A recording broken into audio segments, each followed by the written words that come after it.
আমার আদরেরই মা তোমায় ছাড়া একা ঘরে শান্তি লাগে না আমার আদরেরই মা তোমায় ছাড়া একা ঘরে শান্তি লাগে না ওরে মায়ে ছাড়া সন্তানের ব্যথা অন্যে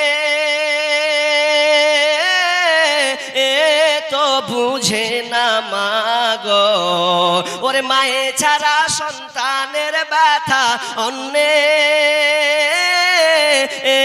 তো বুঝে না মাগো আমার আদরেরই মা তোমায় ছাড়া একা ঘরে শান্তি লাগে না সন্তান বাড়ি না আসিলে মায়ে তো ঘুমাই না ওরে সন্তান বাড়ি না আসিলে মায়ে তো ঘুমাই না আমার আদরেরই মা তোমায় ছাড়া একা ঘরে শান্তি লাগে না আমার আদরেরই মা তোমায় ছাড়া একা ঘরে শান্তি লাগে না ওরে মায়ে ছাড়া সন্তানের ব্যথা অন্যে তো বুঝে না মাগো আমার আদরেরই মা তোমায় ছাড়া একা ঘরে শান্তি লাগে না শত কষ্ট দিলেও মায়েরে সন্তানকে ভুলে না শত কষ্ট দিলেও মায়েরে সন্তানকে ভুলে না মায়ের মতো এই জগতে হয় না তার তুলনা মাগো মায়ের মতো এই জগতে হয় না তার তুলনা মাগো আমার আদরেরই মা তোমায় ছাড়া একা ঘরে শান্তি লাগে না ঘরে আর বাহিরে মায়ে করে গুনা মাগো ঘরে আর বাহিরে মায়ে করে আনা গুনা মাগো আমার আদরেরই মা তোমায় ছাড়া একা ঘরে শান্তি লাগে না আল্লাহর পরে মায়ে চরণ কোরআনে ঘোষণা আল্লাহর পরে মায়ের খিদমত কোরআনে ঘোষণা হাদিসে কয় মা বরদন হীরা কাঞ্চা সোনা মাগো আমার আদরেরই মা তোমায় ছাড়া একা ঘরে শান্তি লাগে না সন্তান বাড়ি না যাসিলে মায়ে তো ঘুমাই না আমার আদরেরই মা তোমায় ছাড়া একা ঘরে শান্তি লাগে না বাংলাদেশে চট্টগ্রাম একটা পত্রিকায় এসেছিল একজন বুড়িমা তিনজন সন্তানকে মানুষ করেছে তিনজন সন্তানের বিবাহ শাদী দিয়েছে নাতিপোতা হয়েছে কিন্তু কত খারাপ জায়গা পরিস্থিতি হয়ে দাঁড়িয়েছে ওই মা বুড়ি হয়েছে বলে বয়স্ক প্রাপ্ত হয়েছে বলে ওই বউরা আর ওই শাশুড়িকে আর কোনো খেতে দেয় না খাবার দেয় না ছেলেরাও বউয়ের সঙ্গে সেটিং হয়ে গিয়ে মায়ের ভালোবাসাকে তারা ভুলে গেছে আজকালকার মাকে ফাঁকি দিয়ে বউ যেটা বলে ওটার উপরে নির্ভর করে কিন্তু হতভাগারে মা কাকে বলা হয় তুই এখন পর্যন্ত জানলি না তবে জেনে নিবি যার বাড়িতে মা নাই যার বাড়িতে মা নাই যে ইয়াতিম আছে ওর কাছে যা ওকে পাশে নিয়ে বস মা কাকে বলা হয় ওর কাছে ডেফিনেশনটা নিয়ে দেখ ওর কাছে একটু প্রমাণটা নিয়ে দাও, সেদিন বুঝতে পারবি মা কত নেয়ামত। আমি পত্রিকার ঘটনাটা কেন বলছি, ওই তিনজন ছেলে নাই বাড়ির বাইরে কাজ করে, বউরা মাটাকে বার করে দিয়েছে, কোথায় তো রাস্তার ধারে কোথায় রেখে চলে এসেছে। কদিন থেকে ওই বুড়ি মাটা আছে তো টানা 34 দিন ধরে আছে, 1 মাস ধরে আছে, কেউ দেখতে আসে না। তার একটা বুড়ি মেয়ের একটা বান্ধবী ছিল, ওই বান্ধবীটা মাঝে মধ্যে আসতো আর বলতো, বান্ধবী রে তোর নসিব কত খারাপ রে, তোর বউরা তোকে দেখতে পারে না রে, তোর অবস্থা কত খারাপ। তখন তিনি একজন সাংবাদিক এসে জিজ্ঞাসা করছেন, সাংবাদিক ওই মেয়েটাকে জিজ্ঞাসা করছেন, বুড়ি মাকে, মা গো আপনি বলেন কদিন থেকে আপনাকে রাস্তায় ফেলে রাখা হয়েছে? তখন ওই বুড়ি মা বলছেন, বেটারে আমি এখানে 1 মাস পর্যন্ত এখানে আছি, আমার ছেলেরা আমাকে খেতে দেয় না। যখন এই কথা বললাম তখন সাংবাদিক ওই বুড়ি মাকে প্রশ্ন করলো, মা ঠিক আছে বুঝলাম, তাহলে তো একটা কাজ করা যাক, যারা যে সন্তানরা আপনাকে দেখে না, আপনাকে রাস্তায় ফেলে এসেছে, এক কাজ করেন, আমি দায়িত্ব নিয়ে বলছি, আমি সাংবাদিক, আমি দায়িত্ব নিয়ে বলছি, এই 3 ছেলের নামে কেস ঠুকে দেব, মামলা দিয়ে দেব, একে জেলে পচিয়ে ছাড়ব, একে জেলে পচিয়ে ছাড়বো। কেমন করে তোমার সঙ্গে তারা খারাপ ব্যবহার করেছে। যখনই বলেছে তোমার 3 ছেলেকে জেলে পচিয়ে দেব, তখন ওই বুড়ি মা সাংবাদিকের হাত ধরে বলছে, বেটারে খবরদার এ কথা বলো না, ওগুলো আমার হচ্ছে সন্তান, আমি মা চাই না আমার সন্তানগুলো জেলে থাকুক, আমি মা এটা বরদাস্ত করতে পারবো না বেটা, বরং আমি এখানে বয়স হয়ে গেছি, 1 মাস হয়ে গেল, কেউ তো না, যেভাবে হোক আমি খাচ্ছি, 2 দিন পর হয়তো মরে যাব, আমার অবস্থা ভালো নাই, তবে আমি বেঁচে থাকাকালীন আমি চাই না আমার ওই সন্তানগুলো জেলে জেলে জেলে তারা পচে মারা যাবে, জেলে তাদের আশ্রয় হবে, আমি মা এটা সহ্য করতে পারবো না। এরই নাম হলো মা। মা তুমি চিনোনি? কথায় কথায় বিবয়ের পাল্লাই পরে মাকে 2-4টা ধমক মেরে দিলে, মারিও না। তোমাকে এক্সাম্পল কি বলি, তোমার সন্তান তোমার বিবির পেটে যখন বাচ্চা আসবে, তখন ওই বাচ্চাটা তোমার বিবির দিকে খালি 9 মাস ধরে খালি এমনি করে তাকিয়ে থাকবা, কি হালাত চলছে তোমার বউয়ের একটা সন্তান ডেলিভারি দিতে গিয়ে। তারপরে মাকে স্মরণ করবে যে মা কাকে বলা হয়, চিনোনি? রাগ, গুসা, রাগারাগি, জুদা হয়ে গেছেন, চলে গেছেন, সরে গেছেন, এখনো সময় আছে, জি সামনে রমজান মাস, পাপ মুক্ত হয়ে যান। সম্পর্ক ছিন্নকারী, জি সম্পর্ক ছিন্নকারী, এই যে হাদিস আছে না, সম্পর্ক ছিন্নকারী ওদেরকে বলে তোমরা দূর হও, জি আবু হুরায়রা থেকে হাদিসটা আছে, একটু বলে লম্বা হবে। তো আমি যেটা বলতে চাচ্ছি, বাপ মাকে, বাপ মায়ের পা ধরুন, বাপ মাকে বলুন না আপনি তো সন্তান, আপনি তো সন্তান, পিতা মাতা ভুল হতেই পারে, তবু নিজেকে মস্তক একটু নিজেকে স্যালেন্ডার হন, দেখেন আল্লাহ আপনাদের সুন্দর ব্যবস্থাপনা করে দেবেন। আর বাপ মাকে নারাজি রেখে বাকি জীবন কাটাবেন তো সব আপনার ব্যর্থ, নাকাব, কোনো কাজ কিয়ামতের মাঠে কোনো লাভ হবে না, সব বরবাদ হয়ে যাবে। আমি ওদিকে আলোচনা করছি না। আর 3 নম্বর আমিন বলেছিলেন কেন? 3 নম্বর বলার কারণ ছিল এটাই যে, যে ব্যক্তি আমার নাম শুনলো আর আমার নাম শোনার পরে মোহাম্মদ নামটা শুনলো কিন্তু শোনার পরে দরুদ পাঠ করলো না, অর্থাৎ সাল্লাল্লাহু আলাইহি ওয়াসাল্লাম বললো না, ওই ব্যক্তি ধ্বংস হোক।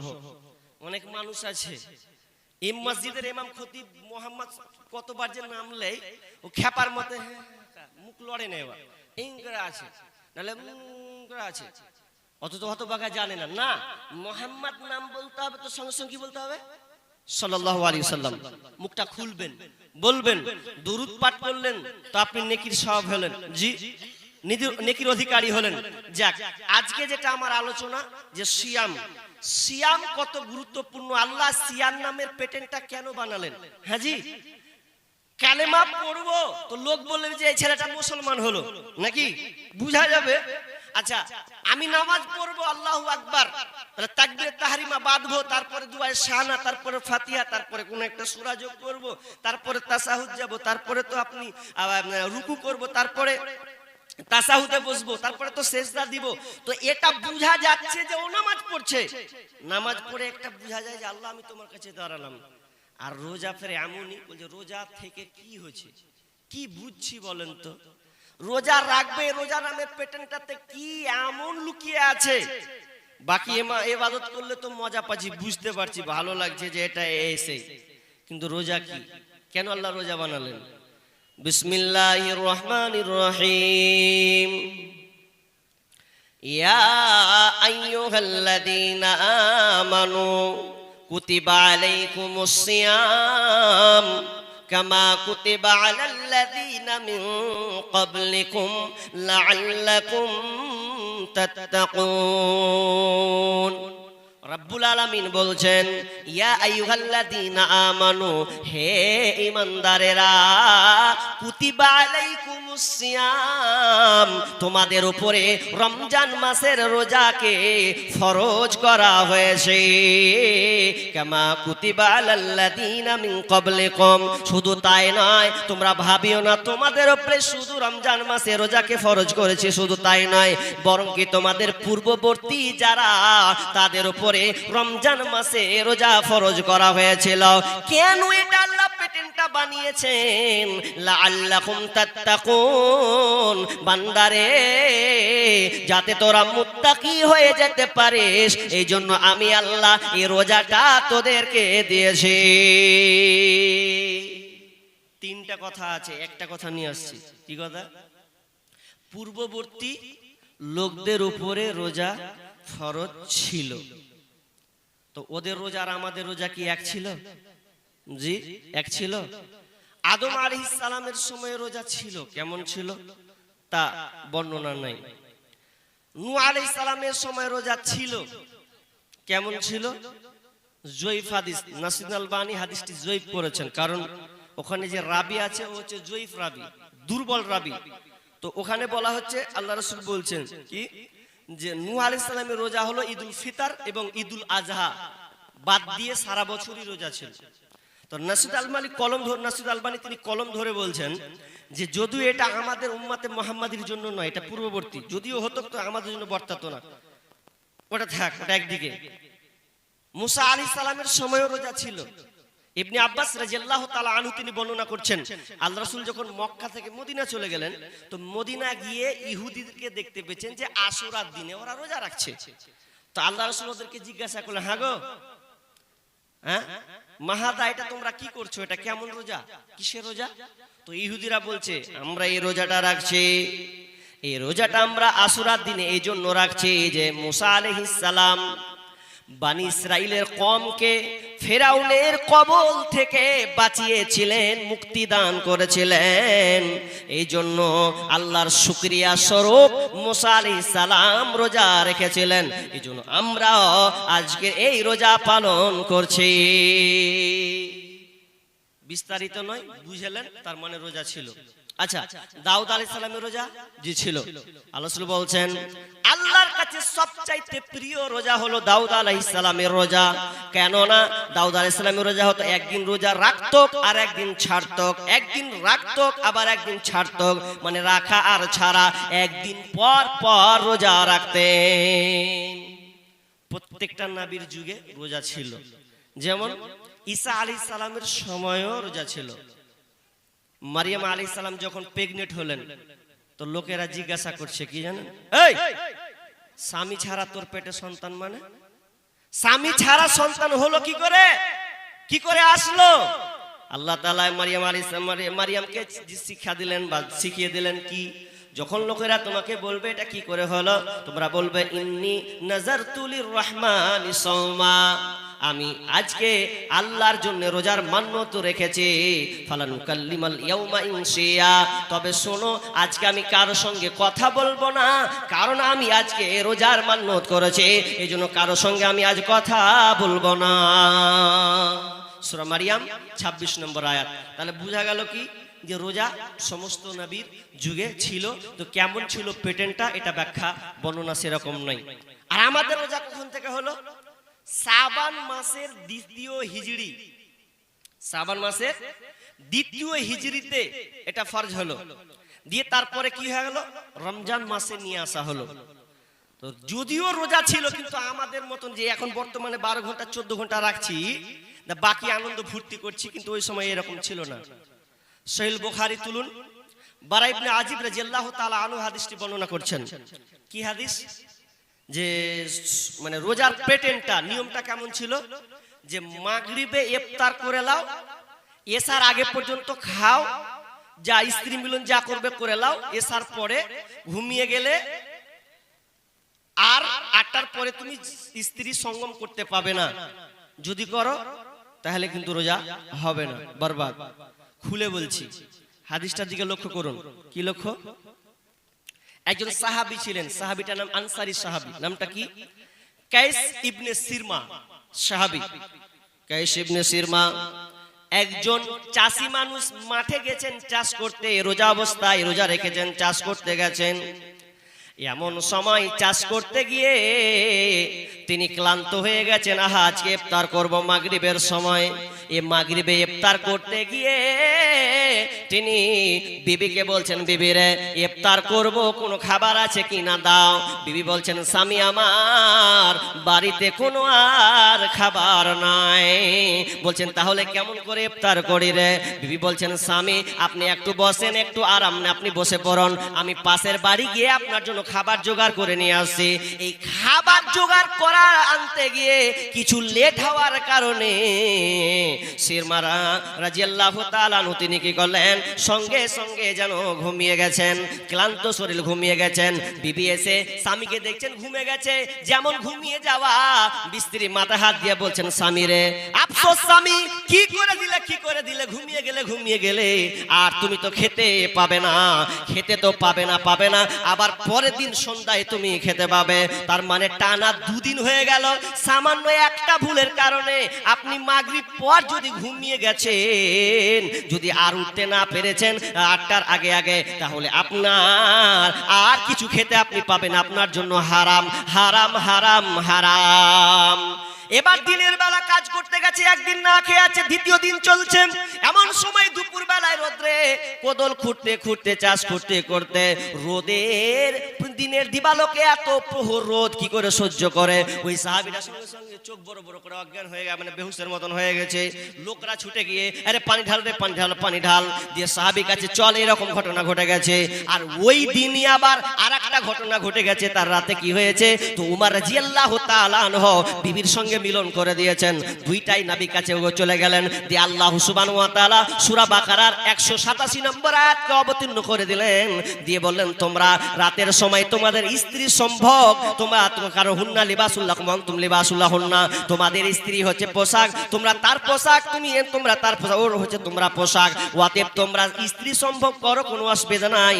শেষের আয়াতে আল্লাহ সুবহানাহু ওয়া তাআলা বলছেন, এবং তোমরা রাত ইফতার থেকে নিয়ে ফজরের পূর্বে পর্যন্ত, রাত কালো রাত সাদা না হওয়া পর্যন্ত তোমরা খেতে থাকো।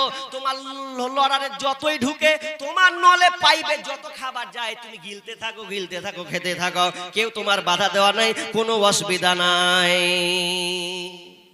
জি, এই পাইপ নলে ভরে যাও না, খা, কত খাবি তুই, খেয়ে তুই একদম ফুলে যা, অসুবিধা নেই। কেন? এটা হালাল করে দেওয়া হলো। জি, হালাল করে দেওয়া হলো। আর এখন এটাই যে আমরা বর্তমান রানিং পেটেন রোজা করছি, এটাই। তাহলে 12 ঘন্টা 14 ঘন্টা না খেয়ে থাকো, কোনো অসুবিধা নেই। তো কেন পেটেনটা দিলে? লাআল্লাকুম তাত্তাকুন। জি, লাআল্লাকুম তাত্তাকুন, মুত্তাকি বানাবে এই জন্য। এবার মুত্তাকির কিছু ডেফিনেশন বলবো না, সময় নেই, একটু নিয়ে চলে যাই। কি কথা? যে হাজি স্ত্রী সম্ভব নিজের হালাল বিবিটা খেতে নেই না কইলে খেনু না 12 ঘন্টা 14 ঘন্টা, তো বিবির সঙ্গে পাশে বসে গল্প করতে পাবো না? রোজা দিনের বেলাতে কি হয়, গল্প করতে পাবো না? তো গল্প করতে পাবেন, কিন্তু সাবধান অবলম্বন করতে হবে। মায়েশা রাদিয়াল্লাহু তাআলা আনহা তিনি বলছেন, কানা ইউকাব্বিলুনি, তিনি বলছেন কানা ইউকাব্বিলুনি ওয়া হুয়া সিয়াম, হাদিসটা কি, কাব্বিলুনি, তারপর হচ্ছে ওয়া হুয়া সাইমুন ওয়া আনা সাইমাতুন। আল্লাহ রাসূল বলছেন যে আমি, মায়েশা বলছেন যে আমি রোজা অবস্থায় থাকতাম, তো আল্লাহ রাসূল রোজা অবস্থায় থাকতেন না, রোজা থাকা অবস্থায় আমাকে চুম্বন করতেন। রোজা আছি এরপরে আল্লাহ রাসূল আমাকে চুম্বন দিতেন, জি, ভালো মহব্বতের খাতিরে। তো এটা দিনে দিবালোকে করা যাবে, কিন্তু কেমন? এবার বুখারীর আবু হুরায়রা হাদিসটা দিছি কি, আল্লাহ রাসূলকে একজন লোক এসে বলছেন, ইয়া রাসূলুল্লাহ, আমার স্ত্রীকে আমি যদি চুম্বন করি রোজা থাকার অবস্থায় তো হবে না? ওকে পারমিশন দিয়ে দিলে যাও হবে। আর একটা যুবক চলে এসেছে টকবগা, ও কইছে যে তার হামারটা কি হবে? কইছে তোমাকে দেওয়া হবে না, যাও তুমি। একজনকে পারমিশন দিলে আর একজনকে পারমিশন দিলে না, পারমিশন দু রকম হয়ে গেল না? আসলে যে প্রথমে জিজ্ঞাসা করেছিল যে আমি আমার স্ত্রীকে চুম্বন করতে পাবো কিনা, তো ওই লোকটা ছিল বৃদ্ধ বুড়া, ও কইছে তুই কর গা, যা, অসুবিধা নেই, অসুবিধা নেই। আর যে ইয়ং আছে, চেংড়া আছে, ওকে কইছে তুই সাবধান, দূরে হ, গোলমাল হয়ে যাবে। গোলমাল হতেও পারে, থামতে পারবি না তখন। হাদিস আছে, ওটা লম্বা করে হাদিস, ওটা বলছি না এখন। তো আপনাকে যেটা বলতে চাচ্ছি, দূরে থাকতে হবে। হ্যাঁ, স্বামী স্ত্রী গল্প আলোচনা আপনি করুন, কোনো সমস্যা নেই, তবে নিজেকে সব সময় সতর্কতা অবলম্বন করতে হবে। হালাল যদিও কিছুক্ষণের জন্য তোমার জন্য হারাম করা হয়েছে, জি, তো বিবিদেরকে ভালোবাসতে হবে, তাহলে এটা করা যাবে না। আচ্ছা হলো, এরপরে চলেন একটা গুরুত্বপূর্ণ কথা বলি, মানে আমি কালেকশন করব তো মাথা খালি বানবাট্টি ঘুরছে খালি। তো আর একটা হাদিস একটা আপনাকে নিয়ে চলে যাচ্ছি। হাদিসটা কি, হাজি 12 ঘন্টা ধরে না খেয়ে থাকবো, 12 ঘন্টা ধরে না খেয়ে থাকবো, আর ফের আমার রোজা যদি আল্লাহ কবুল না করে তো কি হবে? তো রোজা কবুল হবে না যদি আপনার মধ্যে এই দুটা কাজ থাকে। কি কি কাজ? عن ابي هريره رضي الله تعالى عنه قال قال رسول الله صلى الله عليه وسلم من لم يدع قول الزور والعمل به فليس لله حاجة في أن يدع طعامه وشرابه।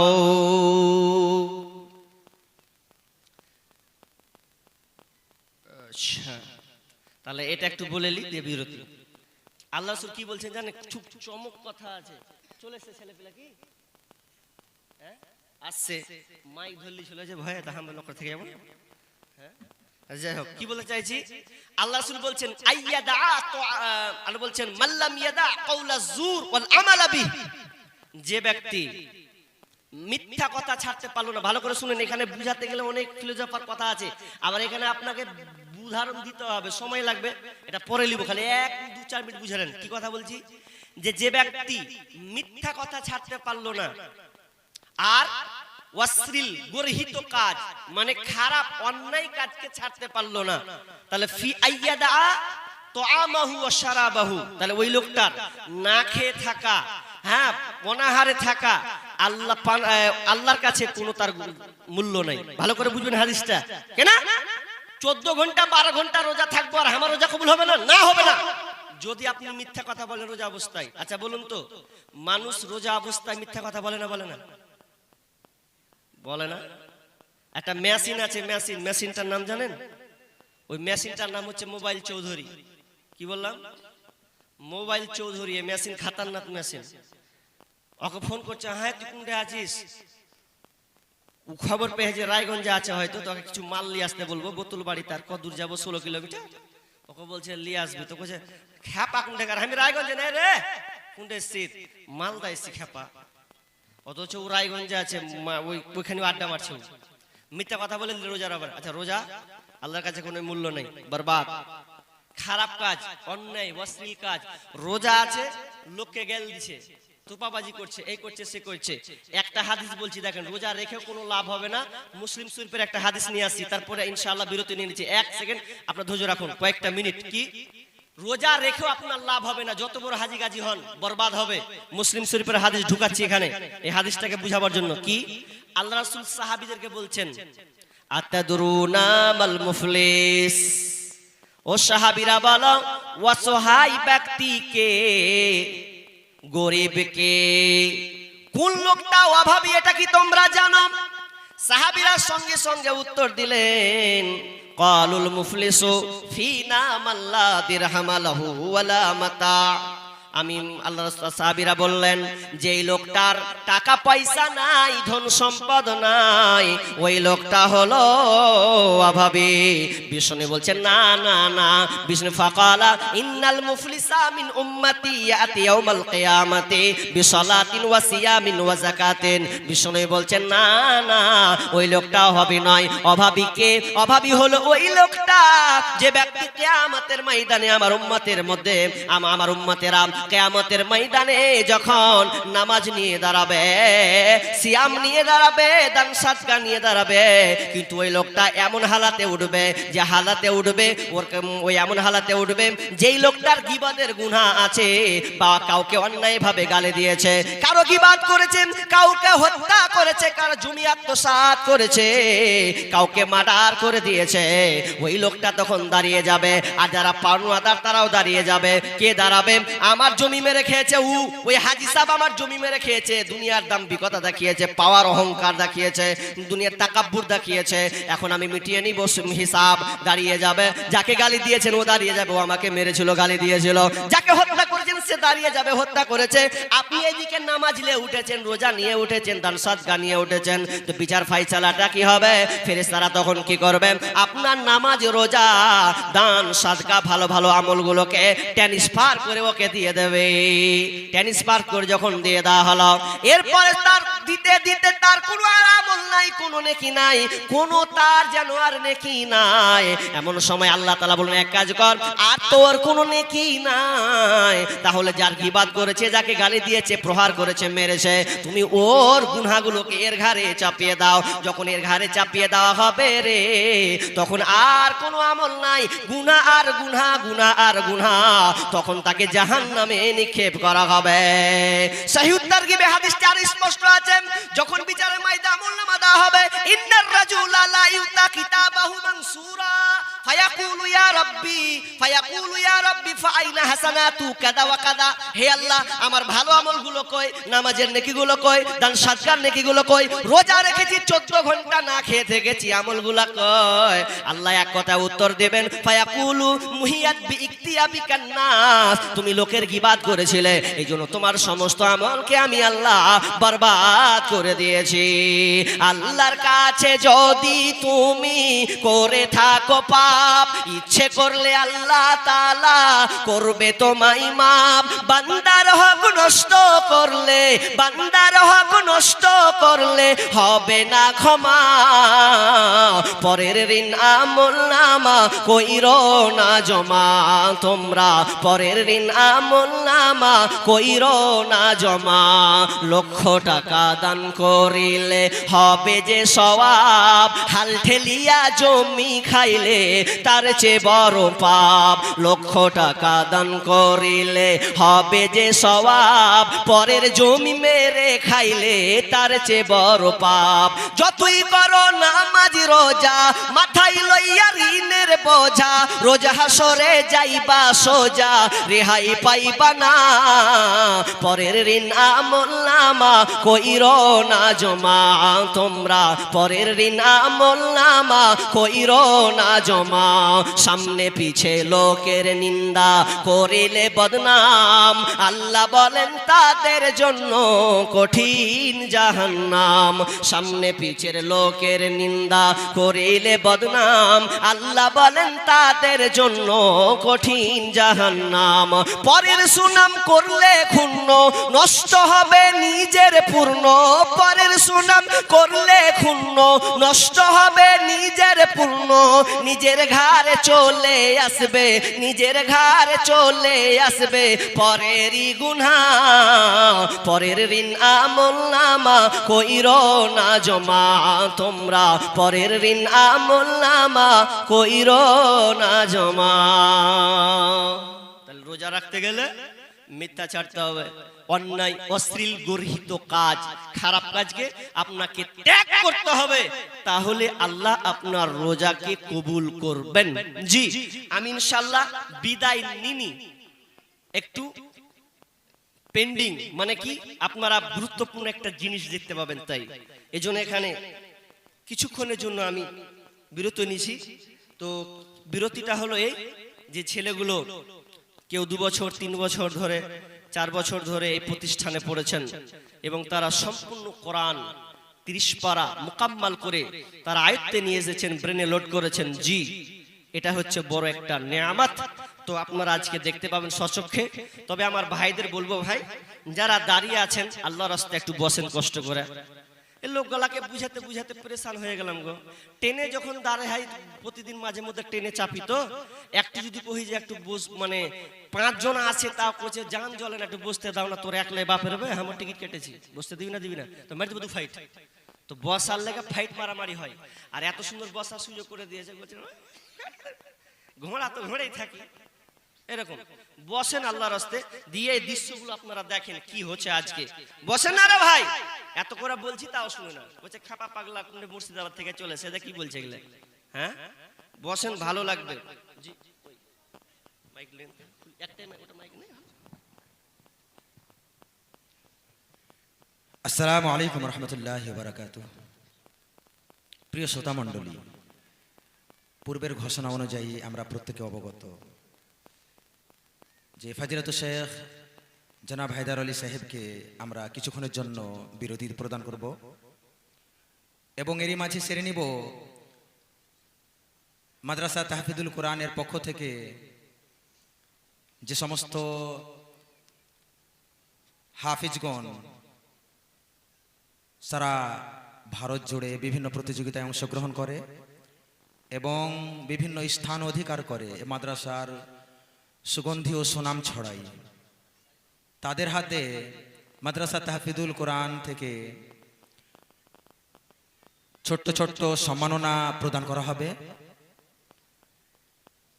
যাদের হাতে সম্মাননা প্রদান করা হবে তারা আবার 2 ভাবে বিভক্ত। এতে কিছু ছেলেও আছে, আবার কিছু মেয়েও আছে, যারা নিজেদের পারদর্শিতা, নিজেদের জ্ঞান গভীরতা সারা ভারত জুড়ে ছড়িয়েছে। যাদেরকে সম্মাননা স্বরূপ প্রাইজ তুলে দেওয়া হবে রাকিবুল হাসান, শহীদ আনোয়ার, ওয়াসিম আখতার, আতিকুর রহমান। মেয়েদের মধ্যে রিজওয়ানা খাতুন, আফিফা খাতুন, সজিদা খাতুন, সাজেদা খাতুন, নসরিন খাতুন। আমি প্রথমে মেয়েদের মধ্যে রিজওয়ানা খাতুনকে তার সম্মাননা প্রদানের জন্য রিজওয়ানা খাতুনের নানা, যিনি আমাদের মাঝে উপস্থিত আছেন, জনাব আব্দুল তাওয়াজ সাহেবকে অনুরোধ জানাবো আপনি অনুগ্রহপূর্বক আপনার নাতনির হাতে মাদ্রাসা তাহফিজুল কোরআন থেকে, মাদ্রাসা তাহফিজুল কোরআনের পক্ষ থেকে সম্মাননা প্রদান করবেন।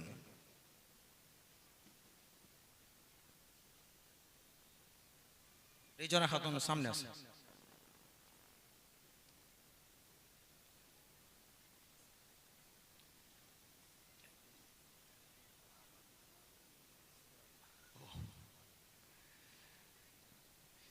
দুঃখিত, যিনি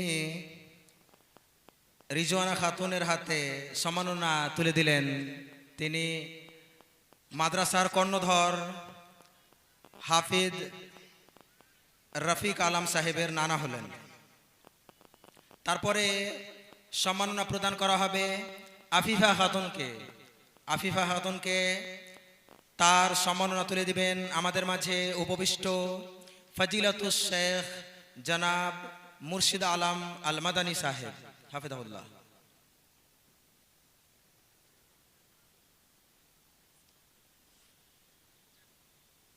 আফিফা খাতুন,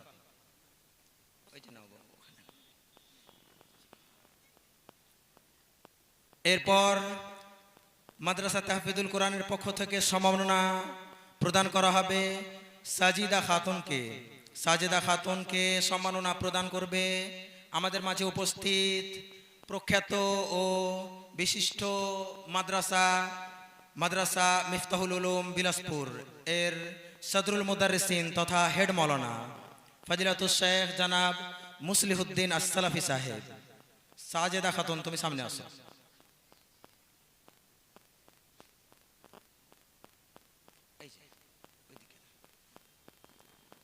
এরপর সম্মাননা প্রদান করা হবে নাসরিন খাতুনকে।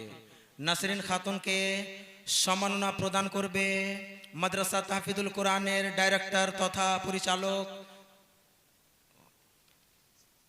আমাদের সুপরিচিত মাদ্রাসা মিফতাহুল উলুমের পূর্ব সেক্রেটারি তথা সম্পাদক জনাব বুল্লু হোসেন সাহেব।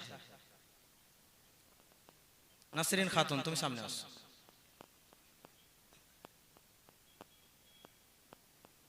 ঠিক আছে, তুমি সাইডে আসো। এরপর ছেলেদের পালা। ছেলেদের প্রথম নাম আমি ঘোষণা দেব রাকিবুল হাসান। রাকিবুল হাসান কে মাদ্রাসা তাহফিজুল কোরআনের পক্ষ থেকে সম্মাননা প্রদান করা হবে। সম্মাননা প্রদান করবেন মাদ্রাসার কর্ণধর, মাদ্রাসার ডাইরেক্টর হাফিজ